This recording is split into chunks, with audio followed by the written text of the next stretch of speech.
Let's get into creative flow, quiet that critical mind and doubts, and do a quick 10-minute prompt writing exercise. I'm Victoria. I'm Laura. And this is Struggle is Real. And Laura, tell us what we're going to write about today. Today we're going to talk about maybe some obstacles that we face when we're engaging in our creative practice. One that came up for me is just broadly ego. So that can be fear, pride, however you think of it, and how that can sort of stop us from pursuing creative goals. Okay, that's a very relevant subject. Perfect for this. Struggle is real because it is struggling. The ego has a very negative connotation. Mm-hmm. I think everyone understands it's the different way, but the whole gist is the same. Because like all cultures have that problem. Yeah. So the prompt is on the screen, and the question is, how is my ego holding me back in my creative practice? So we have 10 minutes. I'm going to put a timer, and good luck. Okay, here we go.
The time is Okay. Sorry to interrupt. One more word.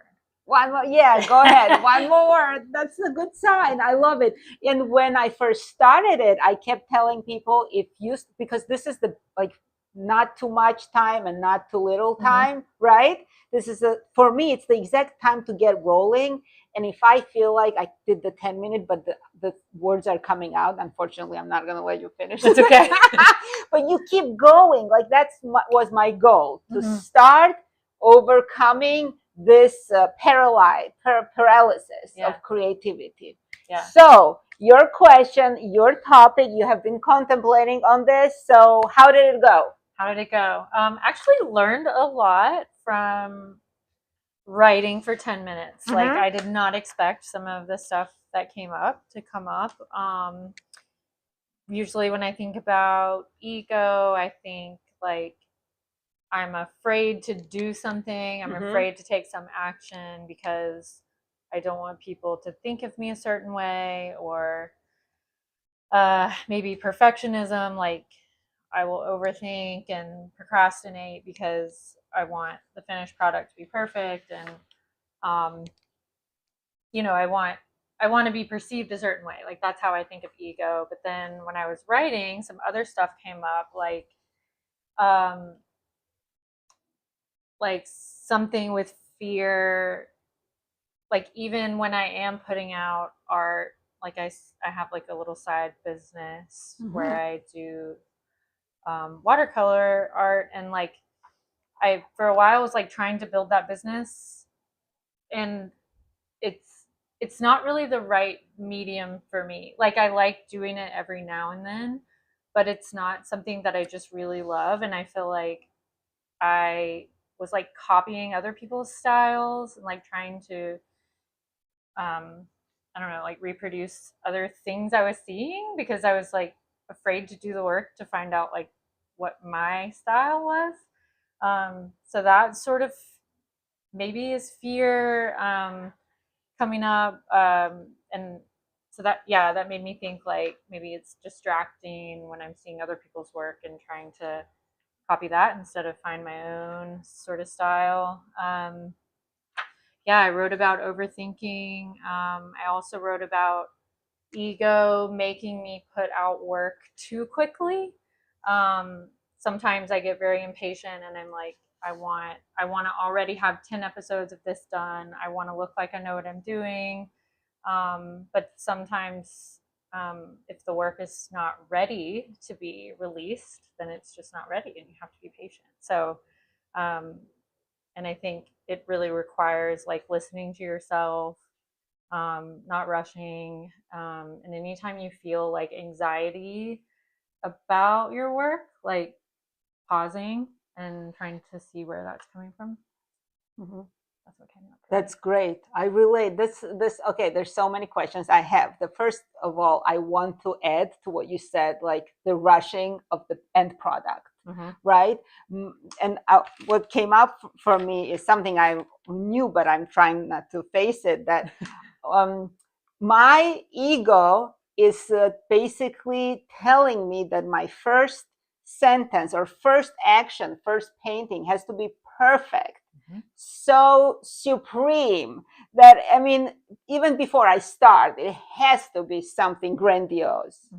That's death. Yeah. That's death of creativity. That's death of anything. That's why it's like I've heard this phrase, creative paralysis. It sounds a little dramatic, but it is dramatic for a lot of artists. And I did not know about your watercolor. Oh, it's very much a side project, as it should be. I think it's one of the most difficult mediums to work with. Watercolors it's really hard. It's amazing and it's beautiful. And unsolicited advice, what you said about like copying other people's art, like I think, and I learned this from someone years ago, to get on websites and look at other people's art. How else are you, like, I mean, copying, it's good to learn. Oh, right? Yeah. Oh, yeah. And I think like taking inspiration from other people and looking at different like methods you can use to do stuff like can be very helpful and a great way to learn. I think it's like sort of a fine line, you know. When I'm like being lazy and not wanting to sort of mess around and sort of develop my own style, I like want the first, like you said, I want the first thing I do to be really good. And so I'm like, okay, I'm just going to do exactly what this person did, rather than giving myself like, okay, here's 10 sheets of paper. All I'm going to do is mess around on these sheets of paper. Like I never do that because I don't like seeing like garbage. Yeah, that's your ego. Yeah, that's my ego. You just let your ego speak about yourself and you call yourself lazy, which is not true. I prohibit artists to call themselves lazy. It's the ego talking. Like, I hate that word because it's also like paralyzing. It's like, no, it's the fear of not being good. It's not even good enough, not being good at all. Right. And I think like I would love to see your watercolor work. You don't have to show me. Oh, I will. Yeah, I want to see, but I think it's wonderful. I love painting, and I'm not a good painter, but it really makes me feel so good. Right? Right. What do you feel when you're doing watercolors? I kind of zone out, you know, I get in the flow, and what I've realized is I don't want to have an art business. Like I don't want to rely on income from art, because what I enjoy about it is making art for people I know, or having my friends ask for watercolors to give to someone else. Like I like the personal aspect. And so I don't want to have to be just like pumping out paintings, because then I'm not enjoying it. It's stressful, you know. And so I kind of even stopped like charging. I charge for shipping, but I kind of stopped charging for it because I'm like, feels good to me and I don't want to put extra pressure on it. And yeah, so that's, I mean, that's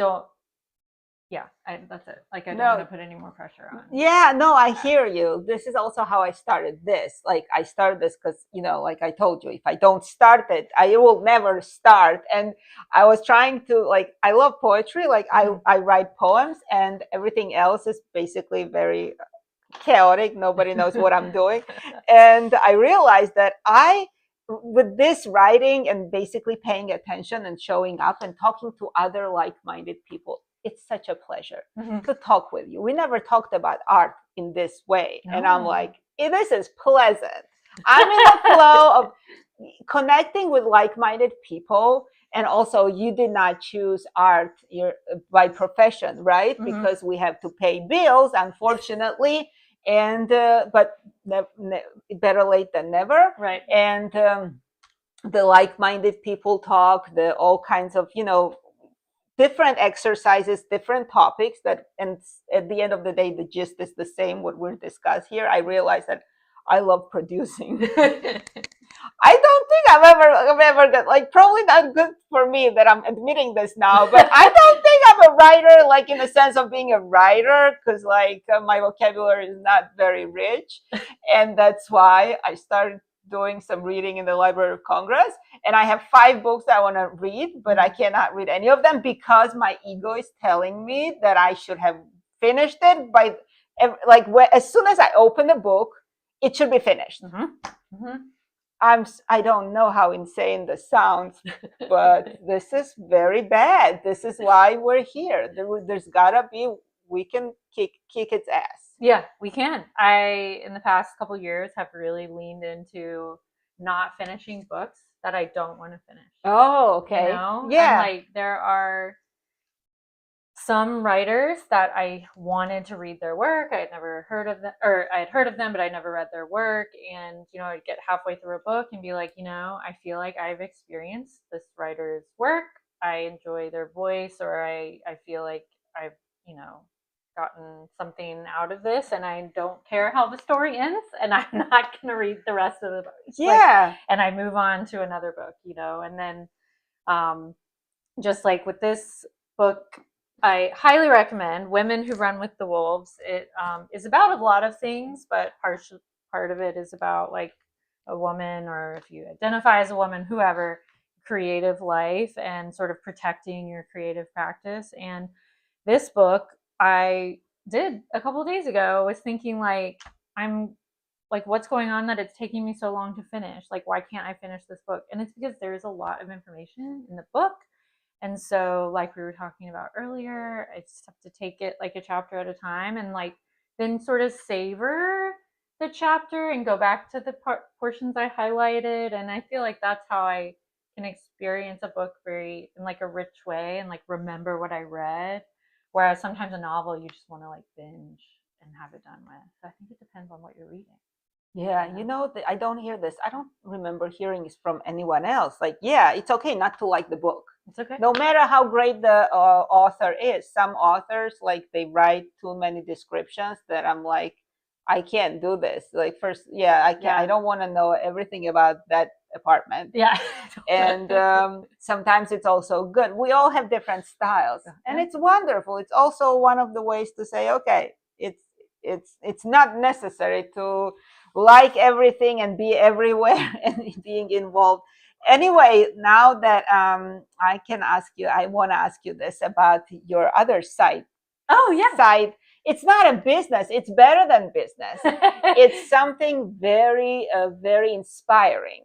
And so Laura started her own podcast recently, and it's very unique. It's very wonderful, and she has such a wonderful voice. I couldn't recognize her because I saw the Instagram recommended me the page, and I'm like, this sounds interesting. I don't remember what it was. I think like I clicked on the podcast in Spotify, and she started talking about I'm not saying the topic, I want you to say that, and I'm listening to her voice. I'm like, this is wonderful voice, because I have a thing for when the voice is pleasant, you listen to the book. So I'm telling you the truth. I don't need to say, like, I don't need to pretend, but I didn't even know. I couldn't recognize her because I don't know how she sounds. I know on the phone, or I mean, not on the phone, but in this capacity, it's a different wavelength. You're like a different, in a different, what is it, dimension. That sounds nice. Yeah, in an intellectual way. So please tell us about your podcast and how it started, what prompted it, you know, the drill. Okay. So I did start a podcast, which I never thought I would be a person that would do that. Because I'm like, I don't even like the word podcast. It just sounds like very like modern and like super techy. Anyway, call it a show, like I am. Show. This is a YouTube live show. Laura has a podcast. Sorry, show. It's in the title. Yeah, but because they make it like they labeled it. You can remove the title. You can Laura Show. Laura Show. Yeah. I started a show called the Animal Theology Podcast, which I will change to the Animal Theology I think Show. Yeah. And so animal theology is just, so, theology is like the study of the nature of God, however you think about God. And so animal theology is looking at like the moral status of animals from like a religious perspective or a theological perspective.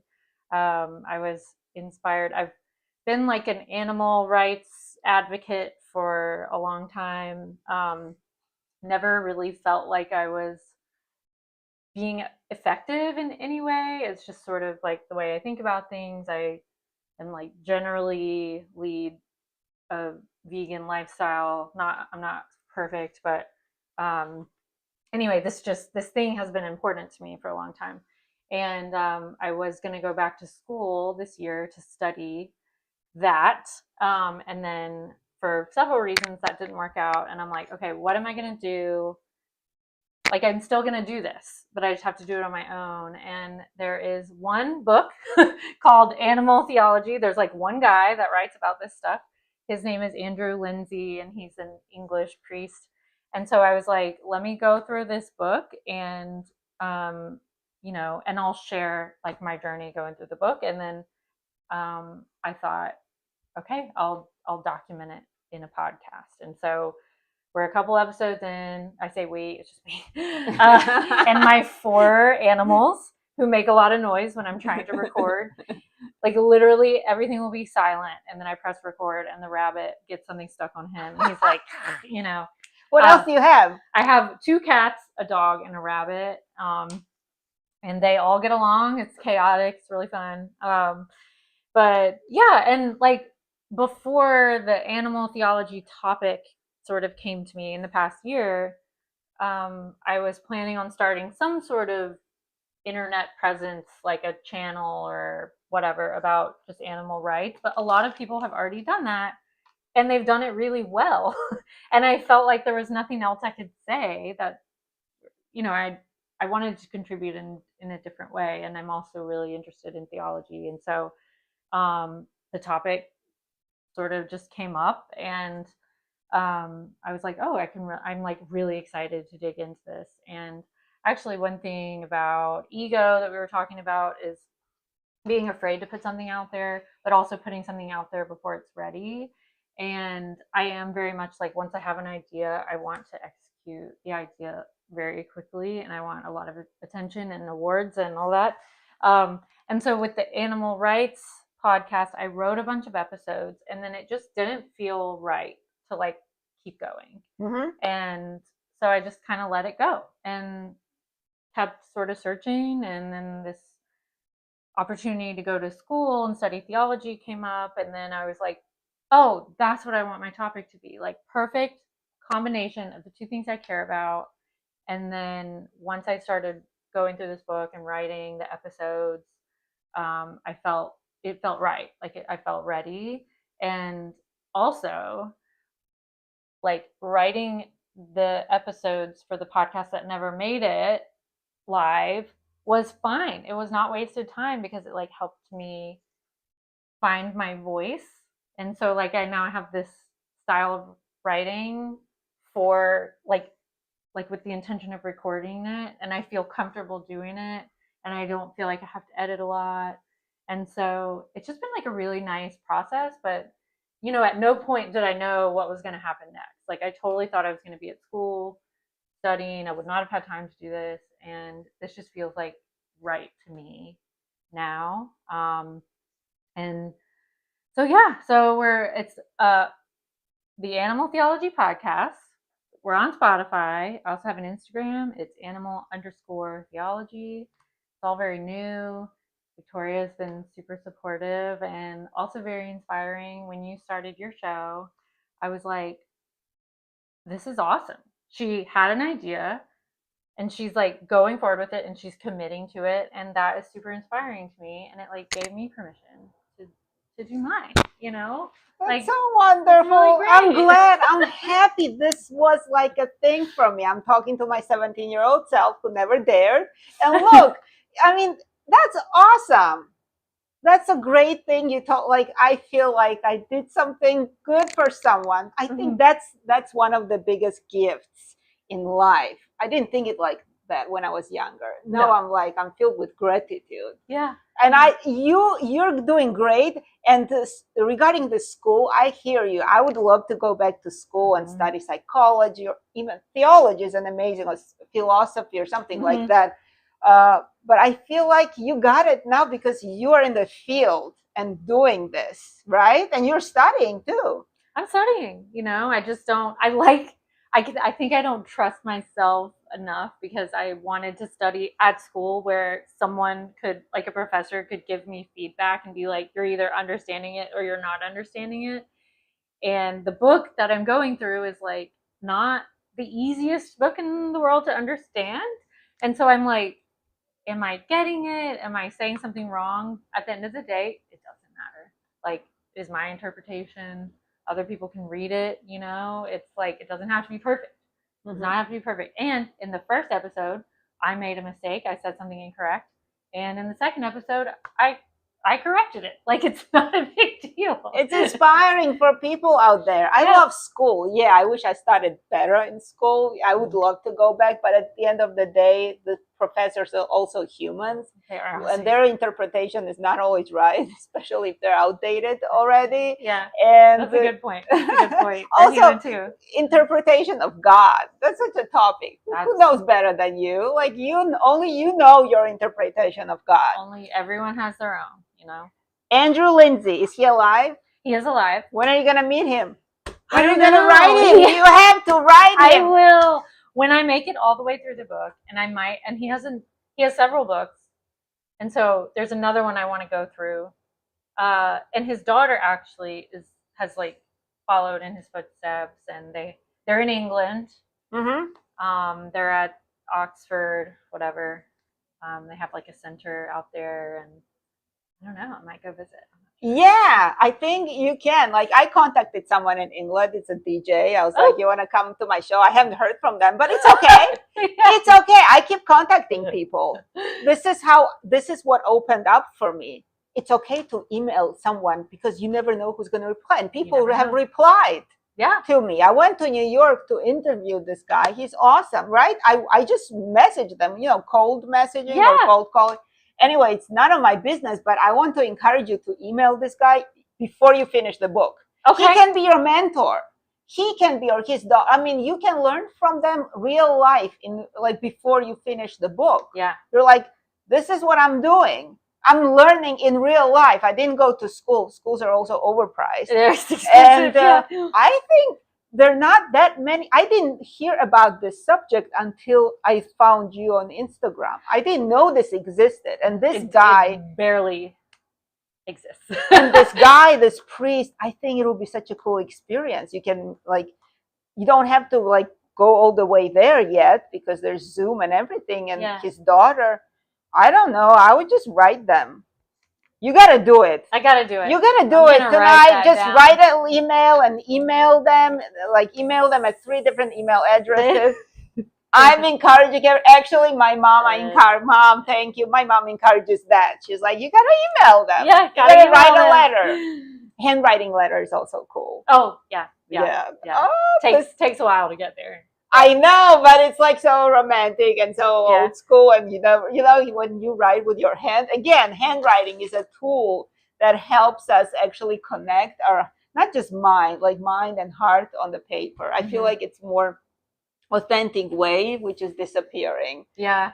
And, journaling is great too. Actually, it's very good. Yeah. Journaling is good and does help me. One thing I want to add, I have not seen your animals pictures, which I hope we will do after this. Yeah. Have you thought about putting them on a cover or something? Of the podcast? Show. I have an idea. The show. Okay, you said you don't like it. I'm okay with the word podcast. Are you okay with it? I used to be very judgy because I was afraid of putting my own ideas. Putting my own ideas out there, and so I sort of project that on other people. It's okay. I have an idea though. I don't like the word podcast. Nothing against the podcast because mine is an interactive show, And we can bring back the word show. And podcast will be the old term. Yeah. It's just me and you first. Call it a show. I like how it sounds. This is a show. Yeah. We're bringing a show. Yours is a show too. Yeah. Maybe one day I'll learn how to go live and people can call in. Yeah, call in. An actual show. You can invite this guy on the interview. Find people like yourself. Yeah. I was thinking, but you don't need to invite them. I'm just saying, like, when you want to expand, explore more, like, people will be happy. Yeah, I was thinking like later seasons would be more interview based, and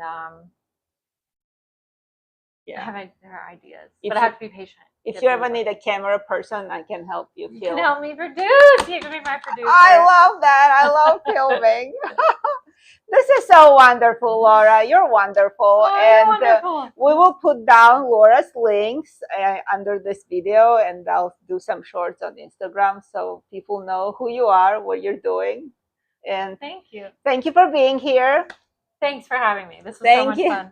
Thank you for being with us, and have a great day. Tomorrow's Monday.